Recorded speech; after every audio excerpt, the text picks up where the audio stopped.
Thank you so much, Phyllis. It's very hard to speak after such a fine introduction. And like you said, I have totally admired Phyllis's work for years and years, and it was such a great honor to meet her at the Corcoran and to continue conversation over these years. And it's always a pleasure to come back to Chicago.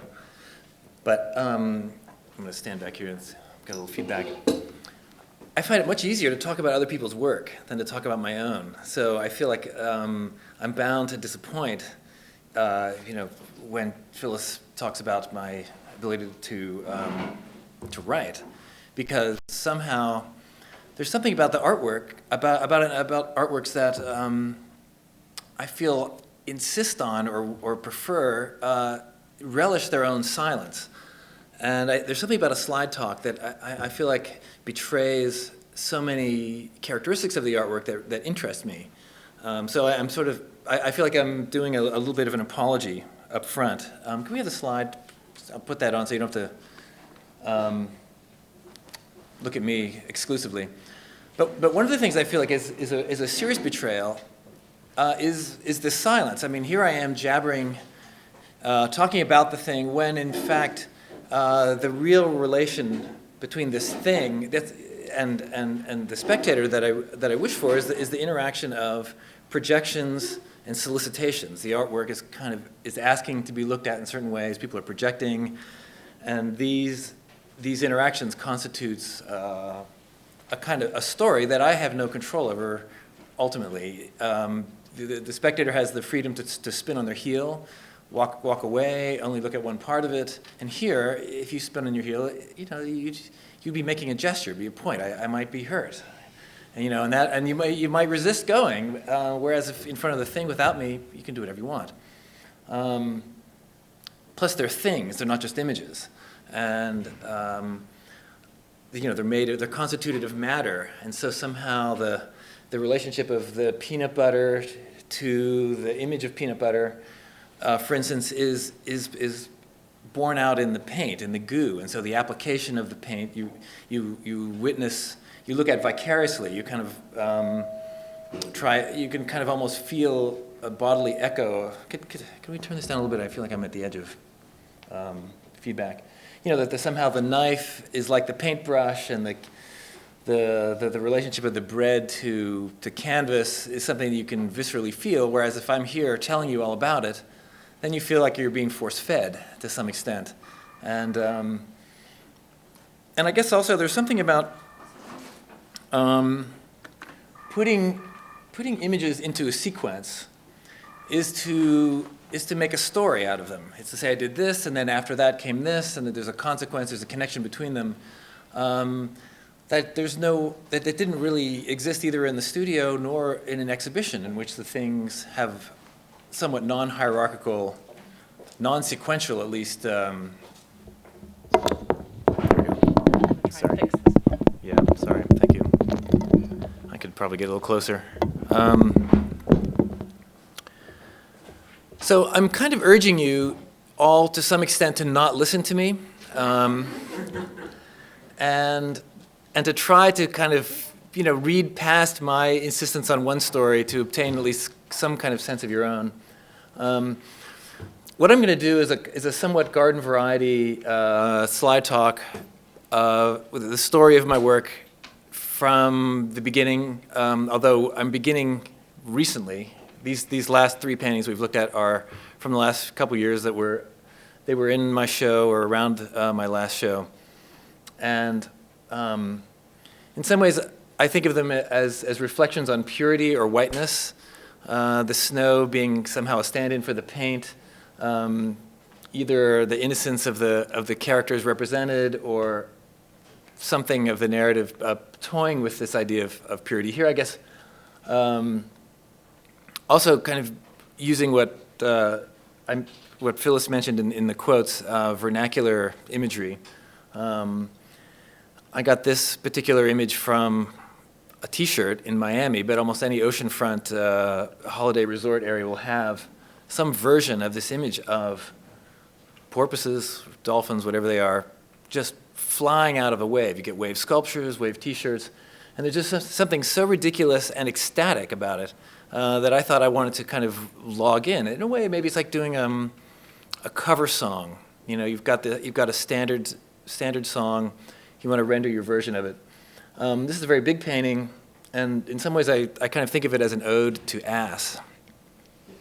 Everything in the painting, when you look at it, and maybe this is true of ass, and maybe this is true of everything in the world, leads to ass eventually. But you know, there's the flowers, there's the hat on the figure, there's the wave, that little break in the wave. The wave seems to kind of rush out. The porpoises maybe have some connection to ass, but anyway. See, that's the kind of thing that you don't want to know. Here I am, jabbering away. I feel like I want to do a test survey on that one to see who thinks the figure in the foreground is male or who thinks it's female. I find it kind of cuts halfway, half-half. I enjoy that. Okay, and then also I make sculpture. And this, I use this as a kind of inaugural image for the sculpture because it's the simplest version of what I do, which is to attach one thing to another. So this attachment patterning that Phyllis mentioned, I think is played out here. It's kind of a dating service. I got this Tweety bird ceramic figurine from a flea market and this pearlized panther, and attached the two, and this is called drip. So I like this process of scavenging, finding ceramic figurines in yard sales mostly, partially because they have this whole back history. They were manufactured. They were made by some anonymous person for a manufacturer because obviously they thought there would be a market for this thing. Somebody bought it, and then somebody de-accessioned it. They didn't want it anymore. So it must have been loved. It was made to be loved. Somebody must have loved it, and then they stopped loving it. And so somehow this patination of use interests me, and so I want to kind of bring them back into these new configurations. This one's called Booty Bank. It's a good luck, butt bank, I guess, attached to a baby booty into this new thing. So I use a paper pulp modeling compound to join them together. Sometimes according to principles of color, sometimes thematically. This one is called Snack Caddy, and the upper right element is a blowfish with little perforations, I guess, for toothpick snacks. And then there's a little bear underneath for holding honey. And then the thing against the wall, I think, is some kind of spoon caddy. It's just a strange collection of things of which I made this new object. This one's called Hunter and Quarry. So it includes the dogs and the squirrel, presumably the object of desire for the dogs. And now they're frozen together permanently in this modern art object. Lazy Guard. So I'm interested in some ways honoring what would we call it, a kind of latent formal brilliance to these vernacular objects by isolating parts of them and sort of disorienting their rhetoric, I guess you'd call it, and making this new thing.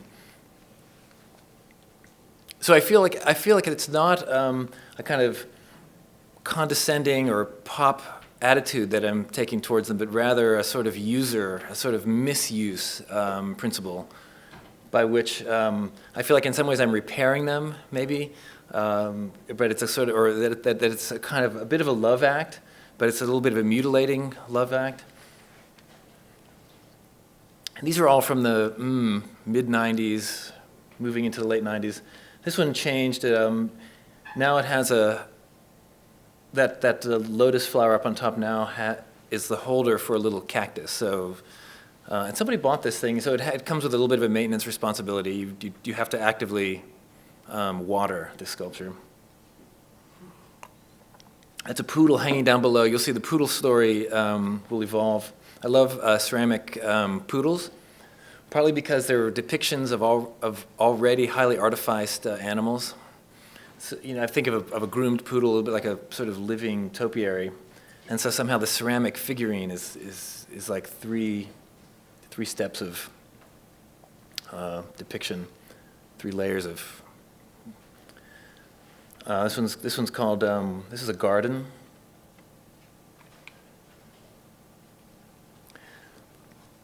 I'm interested in these stacking structures. It's a bit like a totem, and this one is shot with an old painting of mine in the background, and I rather like the idea that they could possibly be objects in a diorama. That the painting background is the habitat, and here's the thing. And I realize that I oftentimes make paintings with that kind of idea. You have the organism, and you have its environment or its context, and somehow that makes a very powerful symbolic dyad, I guess. I tried to expand the process to larger objects. That big blue thing was a sled in the form of a rocking horse. So they had this big flat bottom. I kind of disoriented it, rotated it upside down, added the sort of ceramic figurines.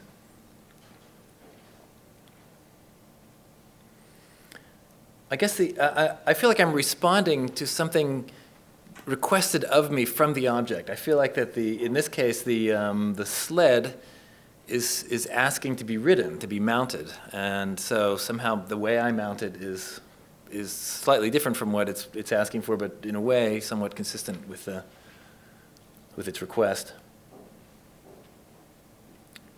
Here's a pile of pigs. Okay, then I decided to really go all out. Now it's the maybe 2000. I was asked to do the holiday windows at Saks Fifth Avenue, Palm Beach.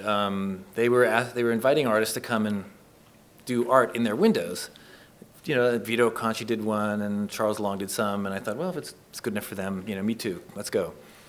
So I wanted to do something with a slight holiday theme. So I've tried to find a kind of morphological connection between an ice cream cone, a snow-covered tree, and a poodle. So hopefully, it's very, very scientific. I thought about holidays in a warm place and something non-denominational. And there's the tree.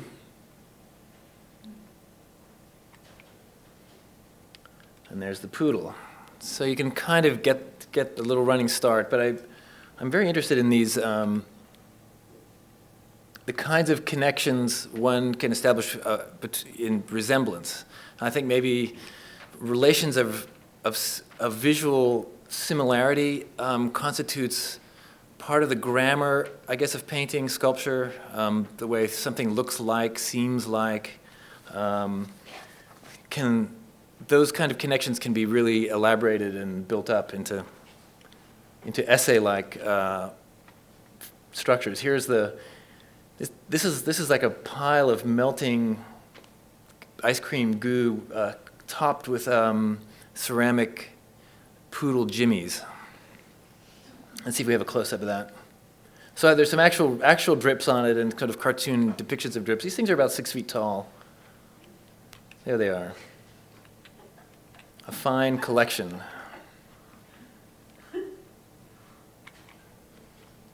There they are all together. So I did the windows. That was fun, and then the objects reverted back to me, and so I could then have them have exhibitions with them. So this is in Atlanta. This was part of it also. There was 7 windows. So it was, the store window, I think, is a very interesting venue. It's a very shallow sort of stage space with lighting and designed to purvey product. And so there's all these theatrical terms established and kind of rhetorical terms. And I think as a venue, it's very, very interesting. I tried to include a little bit of product to not be too ungrateful. So you'll see a lot of these pieces get reused later. So this is called Snow Pile. It's just a flat piece. Behind it in the the Atlanta incarnation is a little exhibition of drawings pinned to the back. So those who were brave enough to go around got a treat. This one is sort of conjoining the poodle and the snow pile and the tree idea. There's a little sculpture of a poodle up on top there.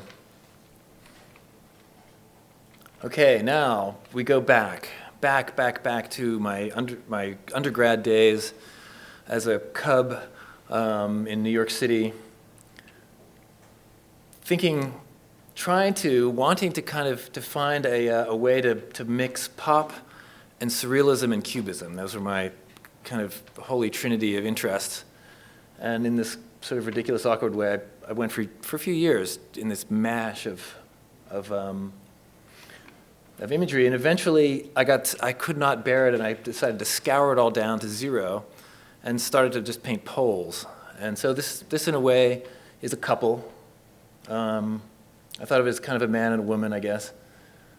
And it's the 70s. It's still like the late 70s, and I'm whatever I am, 21 years old. Just I think this is the first painting I did out of school, and it was 9 feet tall. I felt so weirdly proud and kind of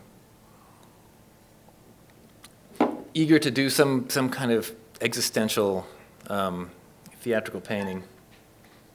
So they're doing a little bit of a dance there. But eventually the things start to fill up, and the poles swelled out into actual people, and eventually this is another beginning. This is sort of a little series of beginnings, each one kind of connected to a whole body of work that I'm not showing you. But this was my first show, 1984, in New York, and this was on the announcement card.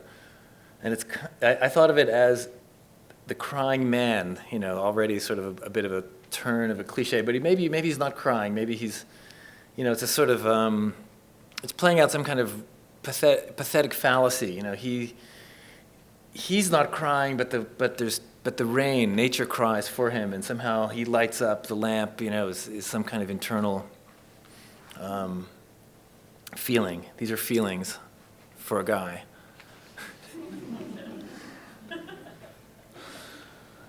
So here's another one, more feelings, trying to bust out, except for he's now kind of pneumatic and big. And I thought of him as some kind of egg yolk man. And he's reading, so he's not really quite aware. And the drum beats, some kind of gastrointestinal, more feelings, I guess. And these paintings are like pretty large. They're about 7 feet at the largest size, 7.5 feet. Very, very ham-fistedly painted. It was the 80s. This is like 11 feet across. It's called Early Riser. So you can't see, I thought of this as, I guess all of these in a way have kind of coupling themes. Something about the one, there's the 2 pillows on the bed. One is absent, and there's like little hairs left behind. I was interested in like these the traces, the indentations on the pillow being kind of eyes. So the bed becomes this kind of monster personage looking back. Here's the drawer. Here's the drawers again. An early attempt at kind of sculptural painting. I thought if I added 3-dimensional elements to the work, that would ratchet up, or that would raise the bar as to how much presence I could establish with the depicted objects. So if you had a real thing, then the depictions had to somehow body forth with a little more presence. I think it says toothless. And I'm sure I was thinking, I can't remember quite what I was thinking, but I was interested in this idea of interiority, that somehow a painting, at least in the romantic tradition, is supposed to depict some kind of feelings, that the interiority of the artist is reflected in the picture. So I, in some ways, would caricature it or make some kind of version of it here. The chest of drawers being a kind of stand-in for somehow the person, and so the unconscious, the content of the drawers, the laundry, so to speak, here is being kind of dumped out as tears, feelings. Was Toothless the title? Yeah, Toothless is the title also. So yeah, so somehow then I thought, well, the chest of drawers is it's like a gummy, toothless mouth opened. They're feelings, but it's just gooey feelings. I don't know. It's too long ago. I can't remember.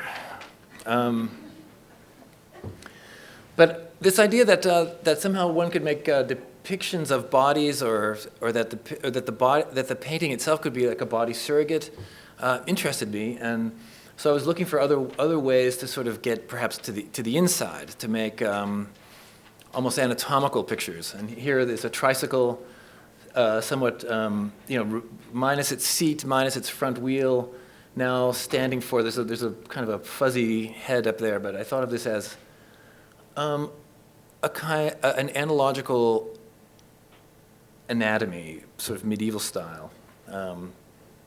So there's sort of a loose penis there, something, a little cup, I guess, boat down there, but that it was all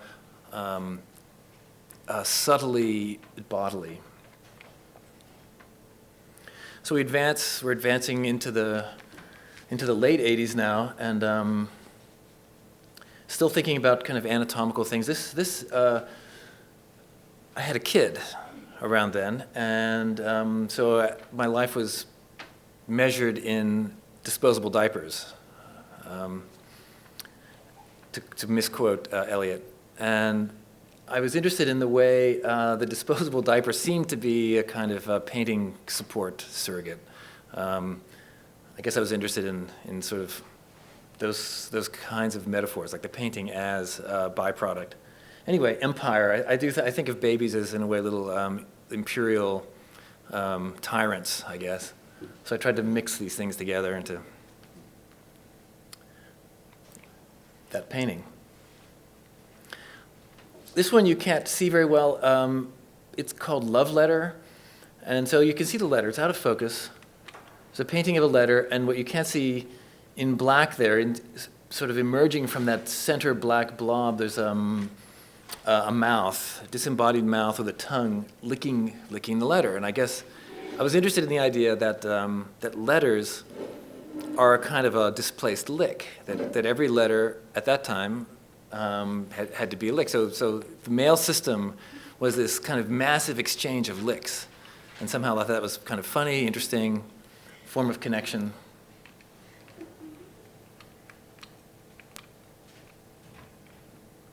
Come on.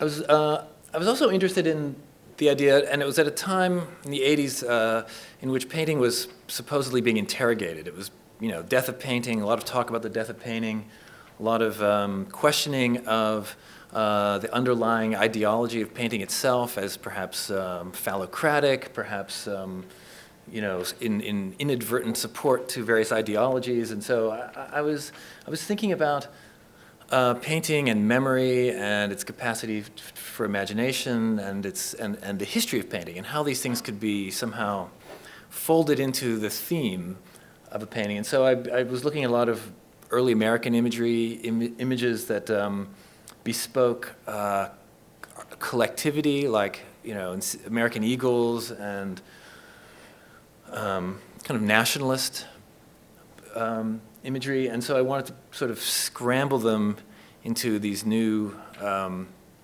narratives. So I thought of this as a kind of a wedding picture. That the thing on the right is a bed, a very kind of classy, slightly chintzy, modern Lovecraft of a bed, set against this American kind of utopian landscape. Here's one with before the American eagle became the national bird, it was the turkey, and so this was based on an embroidery of the turkey, which seems like it has very limited sense of flight. You can see why maybe it was rejected as a national symbol, but I like this idea of this pneumatic body,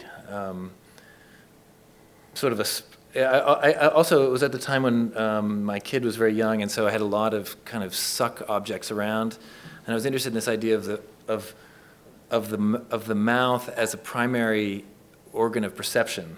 I think for kids, it slowly goes away, and I thought somehow with painting, it's the last one you would think of. You know, you have touch, you have sight, but you don't have taste, you don't have mouth. Anyway, that's Newark Airport.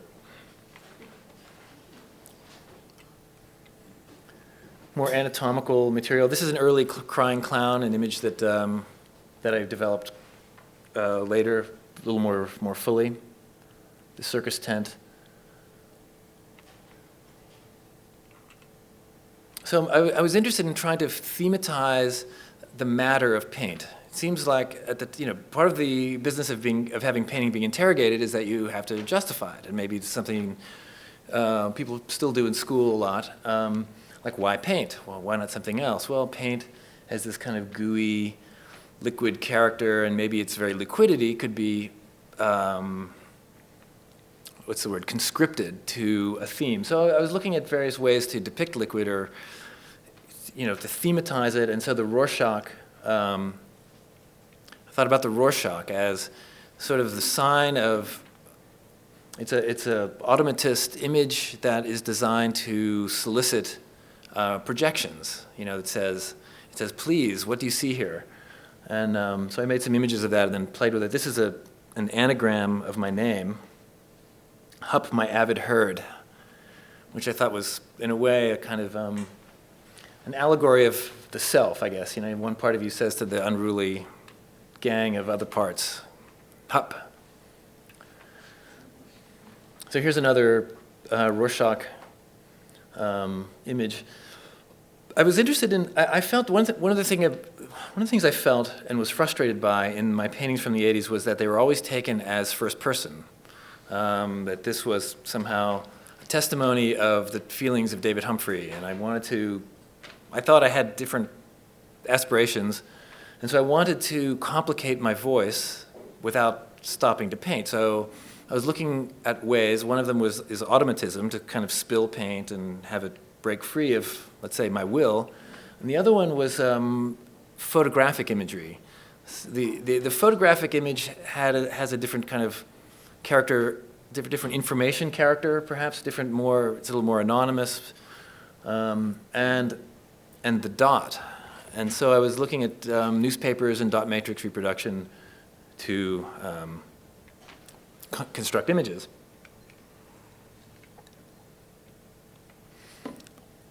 So I'm still toying with psychologically loaded material, family imagery, the idea of memory, family pictures, and trying to bring it into this mark-ridden practice of painting. So this one's called Family Gathering, and in the center there you can see there's some grapes and a pair of apples that I basically cut out of one of these factory paintings. So somebody else painted that part. So it was on the way to trying to complicate my voice in a way maybe to have some element of role playing, I guess, different roles within the painting. This one, so I found a bunch of my pictures that I had taken when I was like 9 years old. I had a little Instamatic camera, and so I started to make grounds based on, like very low res depictions from these snapshots. And I basically would photocopy them at home, bring them to my studio. Now I have it's like the late 80s. I've got a little Macintosh computer with a hand scanner. I could scan them, print them out, take a slide of the printout, project that onto the canvas, and start painting. So all of those degradations, all those lowerings of resolution made the image seem more and more in the past, way, way distant. And so somehow it created this ground of memory and history. I would also kind of throw paint on it and distress it. And so somehow there'd be like this little cell, little windows that would open up, and it'd be almost as though there was a microbiological cell life, as though the painting was a petri dish, so that the dot of mechanical reproduction would have some analogy at that level with biological reproduction. So I felt like these things were, gestating, conjured out. Anyway, so this one's called Pea Girl. It was also the time of this Pollock biography, and in this biography, there's this one set piece image. It's in all the reviews.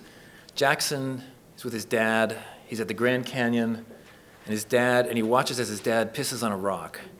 And it's like, there it is. It's the whole Pollock story. You get the American sublime, you get patriarchy, you get his painting technique all in one go. So this is like the girl version.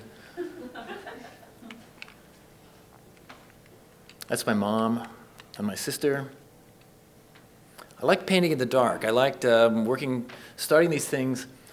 I did each one differently. Sometimes I would make a big mucky monochrome ground, project the thing on, and just smear in the dots, and then I'd turn on the lights. It would be kind of magically, my sister or something like that. And then I would use that it'd be very low res, and so the lack of information I felt required or asked for the spectator to fill in, and that was a little bit of a participation, and it provided a kind of running start to imaginative projection, and I would try to conjure things from the picture, project things on them, basically vandalize them, haunt them, and I like the idea that the ground somehow was this charged space of the past, memory, I could have storytelling. It was like historic fiction. It had credibility because it looks photographic, like you believe that these people were there then, and then somehow I could use that as a running start. So the texture is actually physically you making that texture on that canvas? Yeah, very dense, very mucky paint. This one's like a 10-foot painting, so it's kind of large. So these seem like they would take a bit of time. They would. I got so I could almost do a pass in a day. I would start early in the morning. I'd put it like a book on tape, and then just start. And they were and then of course the painting would take a long time to finish. But that ground, that basic image, didn't take so long. So after a while, I realized everything was based on I had painted around my memory. I'd either remembered taking the picture or being there in the picture. And in some ways, I had actually corrupted my memory, because when I go back and look at the old snapshots now, I just remember the painting. So I decided to push a little further back, and I found a stash of photographs of my parents' wedding. So I felt it was a kind of surrealist anthropology. I would dig up these pictures, repaint them. This is where Phyllis and I collide. This is like now we're in the early 90s. At the Corcoran, I showed some paintings from this time. So in the original photograph, I thought it was so amazing, this image of the three people on the right in this kind of shared mirth over something off frame, lonely Aunt Connie on the left there. And then this flash of light, the light source and the point of view reflected off the window, kind of functioning as some sacred halo-like thing over the groom. Just seemed like a lot, and when I painted it, this is what you can't see, is that white is really dense, mucky, kind of bird shit on the painting density above the dad. Excuse me, that blue line, Mm-hmm. can you just clarify that's one squeeze of something across? No, it's as if. It's basically a cartoon depiction of a squeeze. Sort of, I thought of it like a chill meter or something like that. It's the icy seismograph of measuring something or other. Illusionistically. Physical, but Yeah, it is physical, but it's also fake physical. It's depicted. Yeah, in fact, it's less physical than these blobs here, and the candles too. But that's something you can't, that's the slide. It's weird to have a painting that's made from a photograph, then rephotographed. So in a way, it's a seamless surface. Its continuity is restored. So basically, it was really strange. I spent a couple years inside of maybe 20 minutes from 1954, and so these people all became my little repertory company. And at a certain point, I just thought, get me out of here. What am I doing? I'm nuts.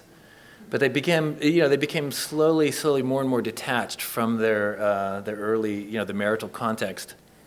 Like that's my dad and his brother. Oops. I mean, and I think this one's called Brothers, something like that. It's Fritz and John. There's their initials. Fritz is the family sociopath. John is the do the right thing liberal guy. This one's called My Mother Speaks to Her New Brother-in-Law. So this is a case of just having images, have things come from within the picture and actually body up onto the surface of the thing. So you get some kind of, as though the images have some kind of agency, but then also it can double as a kind of vandalism of the image. And I like these currents, cross currents of the psychology. So eventually the wedding stuff recedes into the background. And I decided I think I want to paint more in the present. So I started to take snapshots from the world around me and then just go straight to the studio. So it didn't have that great, that memory aspect. Or rather, it squeezed memory into a tighter envelope. And I started to kind of try to bring the color up to date. Like here, this is just my foot in the studio, looking at the blank canvas. And I was interested in that feeling of painting something that happened just a moment ago, and then, because there's something about the duration of making a painting, it spreads out over a long, long period of time, and you linger on the thing as if it was eternal, even if it's just a passing, glancing thing, and there's something about that collision of durations. So then I thought, bye-bye family, thank you, done. But then, oops, this movie comes out called The Dark Half. It's a George Romero film based on a Stephen King novel. And it's shot in the house I grew up in, the very house that I painted 1,000 times.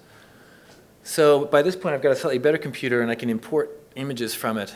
And I erase everything that George Romero put in that was not my house. And then I plug back in images from my own memory repertoire. So I made a bunch of paintings based on that. Also, because it's now color, there was something about the chunkiness of the low-res image that sort of led me into a somewhat post-impressionist, broken color way of working that interested me. Okay, now where are we? Now we're somewhere in the mid-90s, and my interest in vernacular is starting to bubble up, and this sort of so now I'm hunting and gathering images from Mexican ice cream parlors. This nude actually is from a painter called Felix Valaton. I became interested in images that seemed like they were soliciting. They were asking me to want something that I wasn't quite wanting. I didn't. Like if you think of pornography, if you're straight and you're looking at gay pornography, you think, well, they want me. This image is wanting me to want that, but I don't want it. So there's a way to. So what kind of relationship can I establish with it? And I was interested in toying with these things. Felix Valaton, I thought he really is interested in the way the knee squishes that breast like that. What's up with him? And so I thought it would be a way to honor him and linger on him. This is sort of working. This is like a 6-foot head, just as if it was a third world political candidate. Like this person wants you to admire them or something, and I wanted to crawl into that relation. I want to paint it as though I was in many different ways. I want to be the good worker who is purveying the image of the leader, but also, derailing it, getting inside of it. This is a portrait of my daughter in front of one of my big paintings. It was a way of folding, it's sort of the diorama idea of the thing, the habitat, the layer, trying to get layers without it being sort of obviously postmodern, stylization. This one's called Phone Boy. And it was based on a painting by this guy George Quaintance, one of the founding fathers of beefcake.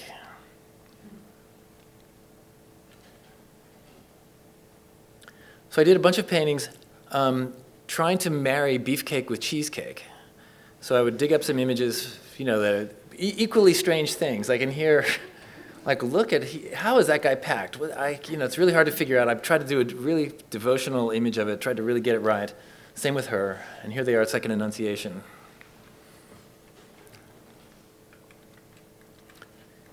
Then I tried to match beefcake guys with student paintings of models. So here is, this guy, he's doing a push-up. I kind of rotated him up with his tan lines.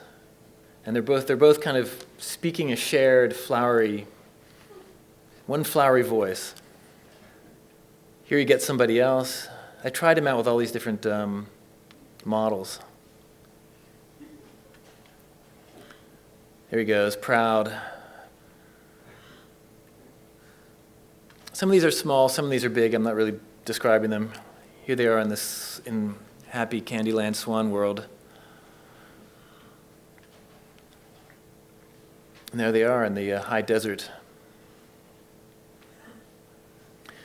But it was a funny way to kind of do cubism. I wanted to make a painting in which they didn't really fit. I hadn't realized, in fact, they were kind of quietly autobiographical, so that the awkward, they were kind of joined together without actually belonging together. And it seemed to be, both an allegory and a joke on mismatched relationship.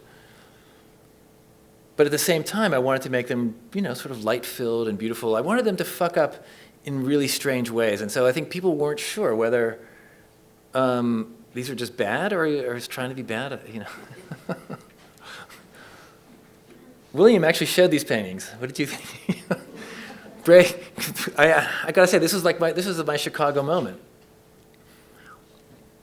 I was very happy to show them, and it was one of my favorite shows, actually. A lot of questions to answer when the show arrived. You did. I'm sorry about that. So then I started to actually kind of get more romantic about it, and so it was less about the mismatch, more about some kind of loss of boundaries between the two, a kind of more fluid fusion. And there's something about swimmers and the act of swimming, in which this kind of loss of boundaries is somewhat affected, either visually or even in the immersion. So maybe it's the liquids theme kind of come back in a sort of more vacation genre. Are you using the computer at this point? At this point, I am. I'm practicing things out. Yeah, exactly. Photoshop. I'm doing a lot of Photoshop rehearsals, trying it out. This one is from a Gucci ad, where it's as though she's sort of making love to herself, maybe another. I like the equivocation. I realized that I was sort of missing the act of the free form imagination that my doodles had, and so I made some paintings based on doodles. This was an allegory of the senses. See, hear, smell, touch, taste. I wanted to get more freedom into them. I found that my devotion to the sources were, even as screwy as they were, felt constraining, and I wanted to kind of play out a little bit. This is kind of this visionary horse. This is the horseplay referred to in the text quoted by Phyllis. So now these are paintings from my show in 2000. I was really interested in these kind of blurry Candyland places. I guess as evidence in the Love Team paintings, I was interested in the Arcadian genre, the pastoral, the images of place that promise harmony and beauty and perfection. It's a very enduring genre that has roots in antiquity and has threads its way through the history of art. And I realized it also threads its way really deeply straight into amateur. So I've at this time, this is maybe the late 90s, I'm scouring flea markets for paintings that then I would do kind of fuzzy depictions of and then use as jump-off points.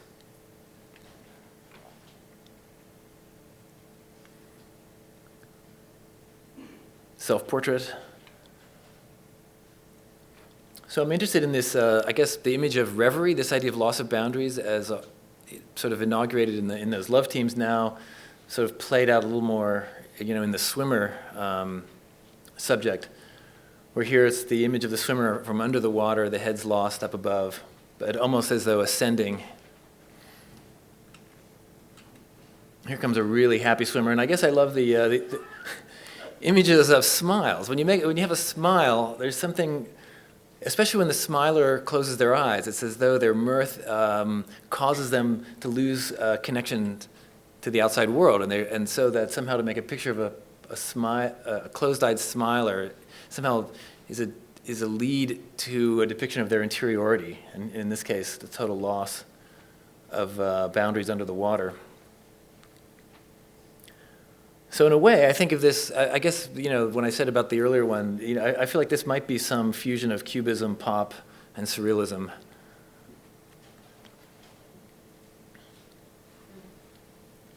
Another big smile. I'm very inspired by my grandmother's decor. A lot of these paintings were, with the zebra from that period on. She redecorated her house in the 70s. Wow, it was wild. For her, and I don't know, I found myself taking color cues, theme ideas, bunnies. Here's another very happy one. I think one could do a fine art historical study of the smile, and I think, in fact, maybe it has been done. But one of the aspects of this, in the history of the smile, which in painting anyway, you don't see it very often. I think Franz Hals might be the very first one to kind of depict a smile. There's something about teeth that just seems inconvenient to the meaning of a smile in a depiction. Seems a little threatening. But it also shows up in futurism because the smile is something so ephemeral. It's there, it's gone. And so there's something about that ephemerality of it and the way maybe photography picks it up. It shows up in like Medardo Rosso and some of the futurist painters, and I'm interested in that's the smile story. He's not smiling. So now this is a painting that actually went with the sculptures, with the Palm Beach poodles. So in a way, I thought of the foam, the shaver's foam, as somehow like poodle fur, ice cream, snow. It was part of that story. And right around this time, out of convenience, I'd always been painting acrylic underpaintings, and I decided that I was kind of sick of the history and the burden of oil paint, and I wanted to kind of disorient myself to some extent, and I liked the role of painting within the role of dutiful sign painter, just like get the forms in the right place. And so I switched to acrylic, just precipitously on a dime. And also I liked the white better. Something about oil paint white seemed crusty, seemed yellows. And so these paintings from now on are all acrylic. And now we're pretty much advancing to the present. We're rushing to the present.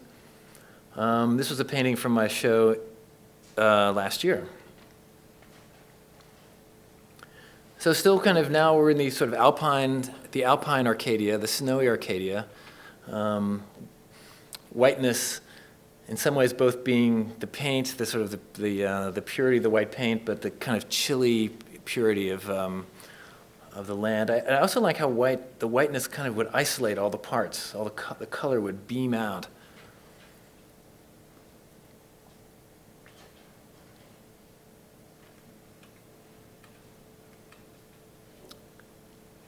Snow boy with his dolls.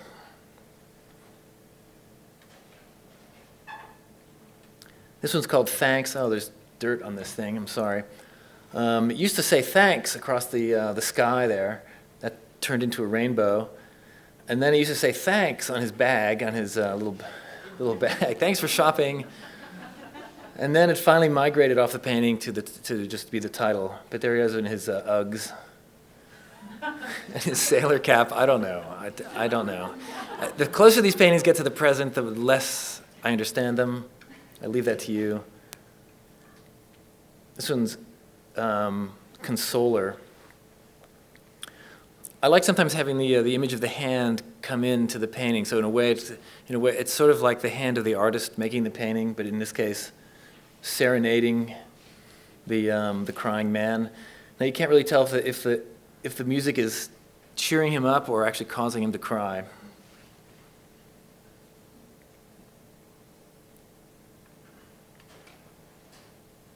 Okay, I'm going to switch now with the aid of this technology to the computer because I want to show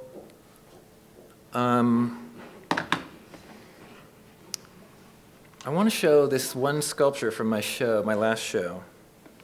Come on, baby. Come on, baby. We're asleep. Here we go. Yes.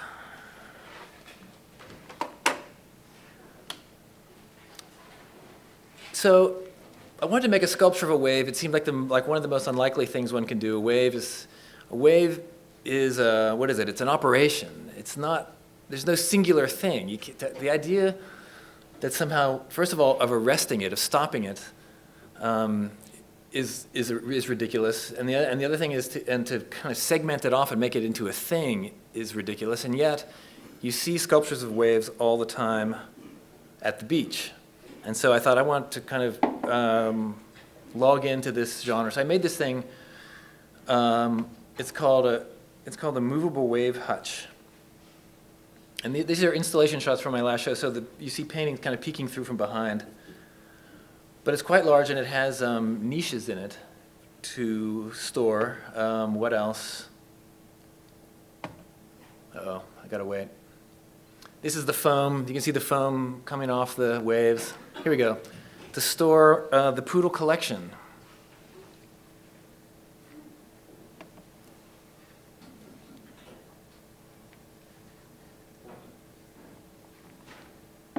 So all these little parts here, I kind of arranged each of these niches as though the poodles were kind of like a band. Let's see if we can get some close-ups here. Right. So sometimes they're mixed race bands.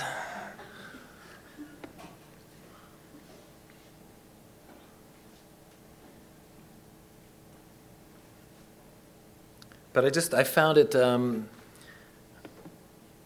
I found it kind of exciting. I wanted to do an entire wave show, and I also thought of the wave in a way like a brushstroke. You know, like when you think of like the Roy Lichtenstein paintings of brushstrokes, or certain painters who do these frozen marks, and I liked that potential, that there's this kind of splashy liquid dynamic that's there, frozen. You can also see there's another little sculpture on the floor there called Planet Easter.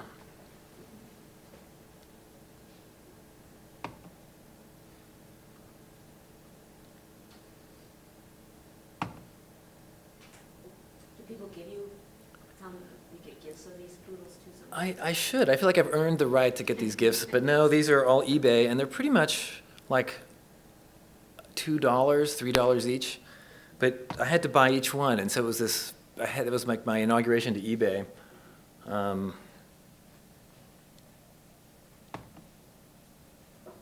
hadn't realized the depth and extent of the category of poodle. Now this is another poodle that I carved out of marble. Very serious labor. I went to Italy, actually, and there's the snow pile again, brought back. So also I painted on the walls to try to, make a habitat for the snow pile. There's you can see behind, there's a tree, there's some snow tree paintings. In some ways, trying to conscript the whiteness of the gallery walls as snow, somehow to thematize that element. So the poodle has a pillow where its head would have been this crying clown.